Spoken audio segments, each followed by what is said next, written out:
So across the ocean, as you know, there's going to be a vote in, was it the second week of December, was it? December 12th? I can't remember when the next, you better figure it out or we're just going to kick you out, Brexit deadline is.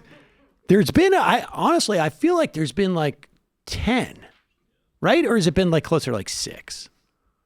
But nevertheless, Labor is picking up a little bit of momentum.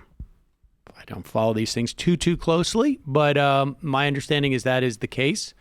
And of course, the ongoing persistent argument against Jeremy Corbyn is that he is anti-Semitic.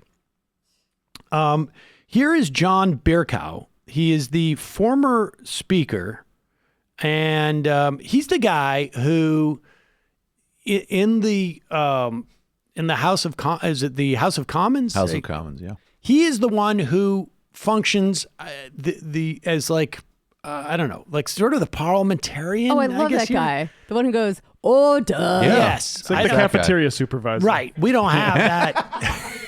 We don't really have that in this country. We have a Speaker of the House, or we have someone who has the gavel, but it's not. They're not really refereeing in the same way. Well, they need it over there. They're so cantankerous. I love it. And this guy apparently is Jewish. Is that right? He's Jewish, and it should be. I mean, he's a member of the Conservative Party, so he functions in a nonpartisan way, and politically, his trajectory has definitely been from the right to the center. He even says he was a right winger. Yes, clip, I mean he's certainly he's not a left winger. He was an actual moderate, which occasionally still exists in the UK.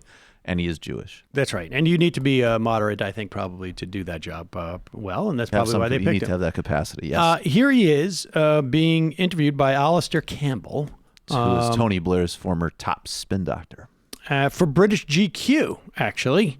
And on his opinion as to Jeremy Corbyn's anti-Semitism or not. One final thing. You're Jewish. What's your sense been of the Labour Party anti-Semitism debate?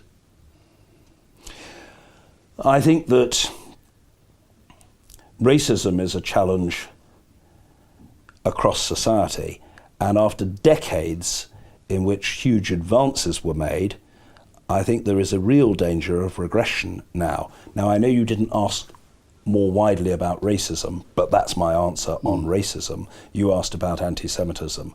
And I think it is a big challenge. I don't want to intrude on the grief of a particular political party. All I would say is that, yes, it's an issue and it needs to be addressed, but I myself have never experienced anti-Semitism from a member of the Labour Party, point one.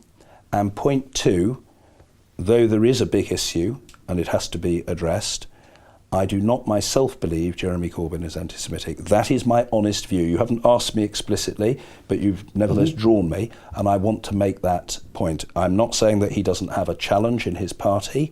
I'm not saying that. It is an issue, and it does need to be addressed, and I respect those who are very concerned about it, but I don't believe Jeremy Corbyn is anti-Semitic. I've known him for the 22 years that I've been in Parliament. Even actually when I was a right winger, we got on pretty well. He was quite a personable individual. Well, you probably voted with him more often than he did with the Labour government.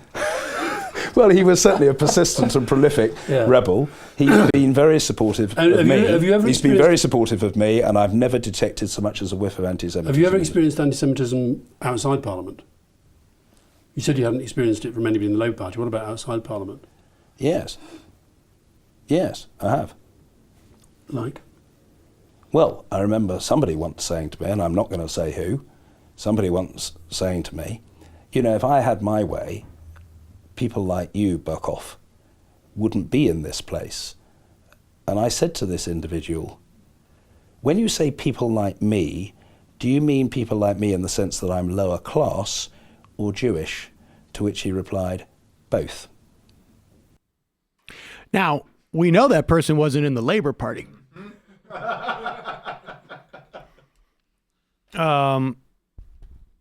I mean, I have no sense of how to place that in British society. Like if there was some argument that Bernie Sanders was anti-Semitic and Barack Obama came out, or I don't know, I don't know who would come out. I don't know. Rick Santorum would come out and say, "I've known Bernie Sanders for a long time. He's not anti-Semitic." Like, I could place that the relevance of that. I don't know if that type of statement from at least from the perspective of an American, he seems not necessarily powerful, but at least prominent. And in terms of his pedigree, it seems to me that would be relevant. I wonder how much that's going to sort of quiet those charges. Well, I don't think it'll quiet them because that's been the strategy, from the beginning. But I don't know what the direct analog is, but that one, it matters. It'll impact the media class. That's the type of thing that you can't ignore somebody of that stature just wiping away a narrative like that. I mean, at the people very that read the least, Times, for instance, are going to be like, "Oh, okay."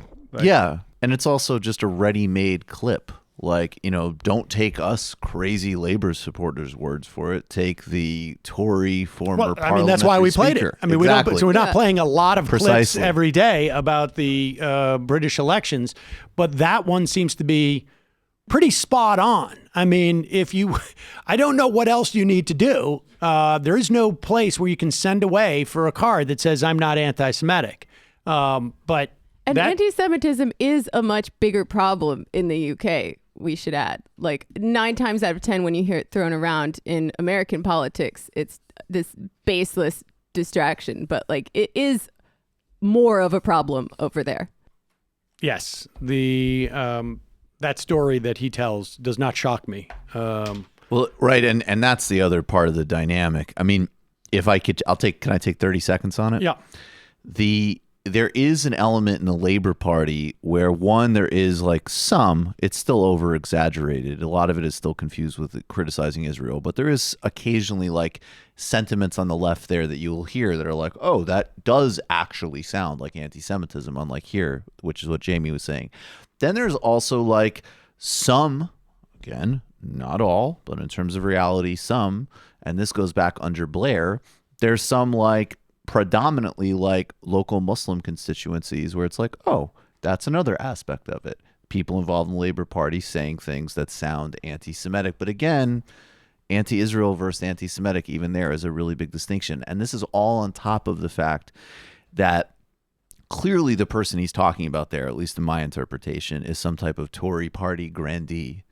And there is no coverage of a old style, old world, profound anti-Semitism along with anti-Muslim, and racist bigotry, which is just the norm in the Tory party. Not to mention the way that we fight the rising tide of fascism worldwide is with some sort of leftist internationalism. There's no way around it. So I know he wasn't speaking on that level, but that is also true about Corbyn.